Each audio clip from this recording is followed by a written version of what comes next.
Nari Shakti Vandan ಅಧಿನಿಯಂ 2023 bill ಅನ್ನ ಅಂಗೀಕಾರ ಮಾಡಲು ಹೋದಾಗ ಪಾರ್ಲಿಮೆಂಟ್ ಅಲ್ಲಿ ಏನು ವಿರೋಧ ವ್ಯಕ್ತವಾಯಿತು. ನಾನು ತೀವ್ರವಾಗಿ ಅದನ್ನ ಖಂಡಿಸ್ತಾ ಇದ್ದೀನಿ.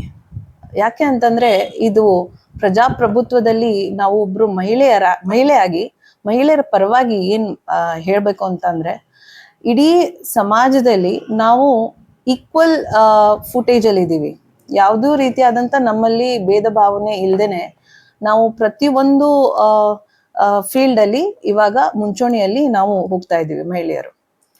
ಪ್ರತಿಯೊಂದು ಫೀಲ್ಡ್ ಅಂತಂದ್ರೆ ನೀವು ಪ್ರೊಫೆಷನಲ್ಸ್ ಆಗಿರ್ಬೋದು, ಬಿಸ್ನೆಸ್ ಅಲ್ಲಿ ಆಗಿರ್ಬೋದು, ಯಾವುದೇ ರೀತಿ ಅಡ್ವೊಕೇಸಿ, ಇಂಜಿನಿಯರಿಂಗ್, ಏನೇ ಒಂದು ಸ್ಟ್ರೀಮ್ ತಗೊಳ್ಳಿ, ಮಹಿಳೆಯರು ಎಲ್ಲದರಲ್ಲೂ ಮುಂದಿದ್ದಾರೆ. ಇವಾಗ ಏನ್ 33% ವುಮೆನ್ ರಿಸರ್ವೇಶನ್, ಏನು ಮಹಿಳಾ ಮೀಸಲಾತಿ ಮಸೂದೆ, ಅದ್ರ ಬಗ್ಗೆ ಹೇಳ್ಬೇಕು ಅಂತಂದ್ರೆ ಸುಮಾರು ವರ್ಷಗಳು, ದಶಕಗಳಿಂದನೂ ಇದು ಬರ್ತಾನೆ ಇದೆ. ಬಿಲ್ ಅನ್ನ ಅಂಗೀಕಾರ ಮಾಡಲು ಹೋದಾಗ ಈ ತರದ ಒಂದು ಡಿಸ್ಕಷನ್ ಮಾಡ್ತಾರೆ, ಅಲ್ಲಿ ಒಂದು ಕನ್ಫ್ಯೂಷನ್ ಕ್ರಿಯೇಟ್ ಮಾಡ್ತಾರೆ, ಅಲ್ಲಿಂದ ಅದು ರಿಜೆಕ್ಟ್ ಆಗ್ಬಿಡತ್ತೆ, ಡಿಫೀಟ್ ಆಗೋಗ್ಬಿಡತ್ತೆ, ಪಾಸ್ ಆಗ್ತಾ ಇಲ್ಲ. ಯಾಕೆ ಅಂತಂದ್ರೆ ಇಲ್ಲಿ ಸುಮಾರು ಪೊಲಿಟಿಕಲ್ ಎಜೆಂಡಾ ಏನ್ ಕೂಡಿರ್ತವೆ, ಅದರಿಂದ ಇದೊಂದು ಪೊಲಿಟಿಕಲ್ ಗೇಮ್ ಆಗಿ ಉಳಿದ್ಬಿಟ್ಟಿದೆ ಇದು ಮಸೂದೆ. ವೆಸ್ಟರ್ನ್ ಕಂಟ್ರೀಸ್ ಅಲ್ಲಿ ನೋಡ್ಬೋದು ನಾವು, ಅಲ್ಲಿ ಮೇಲ್ ಅಂಡ್ ಫಿಮೇಲ್, ಮಹಿಳೆಯರು ಮತ್ತು ಗಂಡು ಮಕ್ಕಳು, ಪುರುಷರು ಈಕ್ವಲ್ ಆಗಿ ಸಮಾನರಾಗಿ ನೋಡ್ತಾರೆ.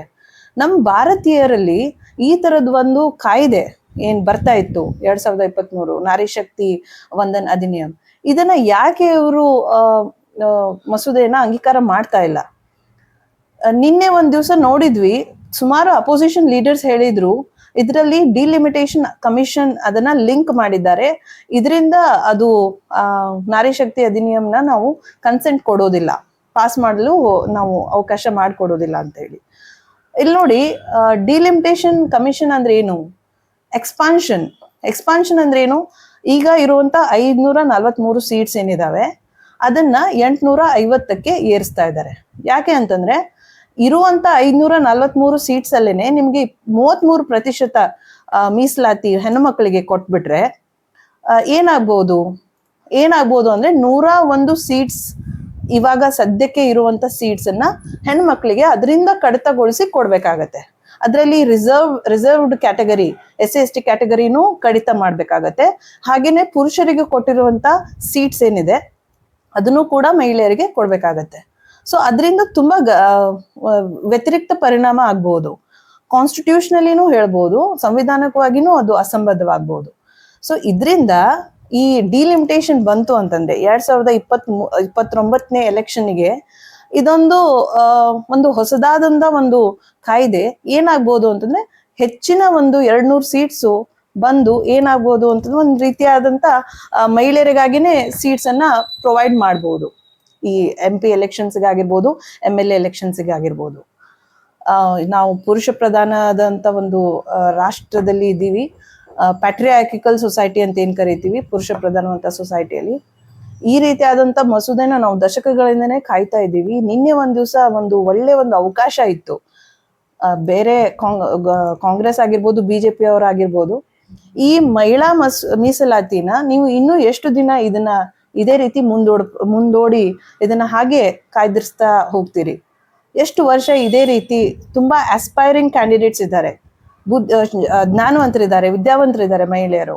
ಅವರ ಧ್ವನಿ ರಿಪ್ರೆಸೆಂಟೇಟಿವ್ ಆಗಿ ಸುಮಾರು ಸಮಾಜದಲ್ಲಿ ಸಮಾಜದ ಉತ್ತುಂಗ ಸಮಾಜಕ್ಕಾಗಿ ಒಂದು ಒಳ್ಳೆ ಕೆಲಸ ಮಾಡಿರುವಂತ ಮಹಿಳೆಯರೇ ಆಗಿರ್ಬೋದು, ಚುನಾವಣೆಯಲ್ಲಿ ಅವರು ಕೂಡ ಒಂದು ಭಾಗಿಯಾಗಬೇಕು, ಅವರು ಕೂಡ ಸುಮಾರು ಸಮಾಜಕ್ಕೆ ಒಂದು ಒಳ್ಳೆ ಸೇವೆಯನ್ನ ಕೊಡುವಂತ ಮನಸ್ಸಿರುವಂತ ಮಹಿಳೆಯರಿಗಾಗಿ ಇದೊಂದು ಒಳ್ಳೆ ಅವಕಾಶ ನಿರ್ಮಾಣ ಆಗಿತ್ತು.